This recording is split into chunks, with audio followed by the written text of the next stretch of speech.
So excited! Today we're making Ukrainian cucumber and tomato salad I grew up eating every single day during summer. And I'm going to show you all variations of it. It is super customizable and it is the best cucumber and tomato salad ever. Let's do it! It starts with the best tasting tomatoes because it's not summer year-round where you and I live, unless you're luckier than me. My go-to tomatoes are tomatoes on the vine. You can find them almost in any grocery store year-round. Their price is very reasonable and they're usually attached to a stem. They are fragrant, delicious, and very juicy. Of course, during summer, farmers market is your go-to for the best local tomatoes, or if you have a garden tomatoes work like a charm. That's actually how we made this salad. Like, all produce came from a garden in Ukraine, only during summer. We didn't eat this tomato cucumber salad year-round. So, beefsteak tomatoes, any heirloom variety of Roma tomatoes, grape or cherry tomatoes can go in here. To cut tomatoes, I use this medium-sized knife. Chef's knife is a little bit too big, paring knife too small. Just slice them in whatever size you like on a cutting board. Make sure your knife is sharp because the thin skin is very hard to cut through if you have a dull knife. That's another tip.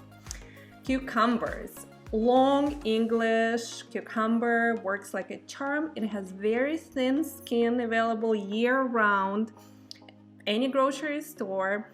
Another good cucumbers would be Persian cucumbers, smaller ones. They have thin skin as well.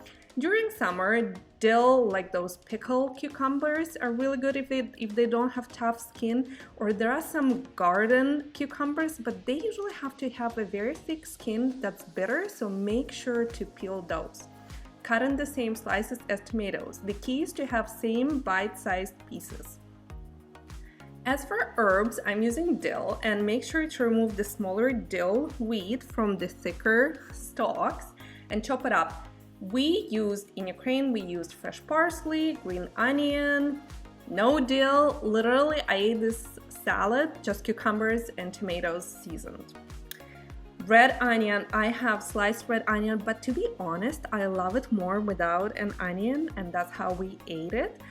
Sometimes we would add white onion because we didn't have red onion, so you can omit that as well. Salt and pepper go seasoned to taste. I'm going to include amounts in the description below, but really you taste it after you stir the salad. Good quality olive oil, and then this is the secret ingredient, toasted sesame oil if you can find it, not the regular sesame oil. It has to be toasted. It reminds me of the unrefined sunflower seed oil we always dress this salad with in Ukraine. It has that toasty smell and it adds amazing flavor, but you can just use all olive oil.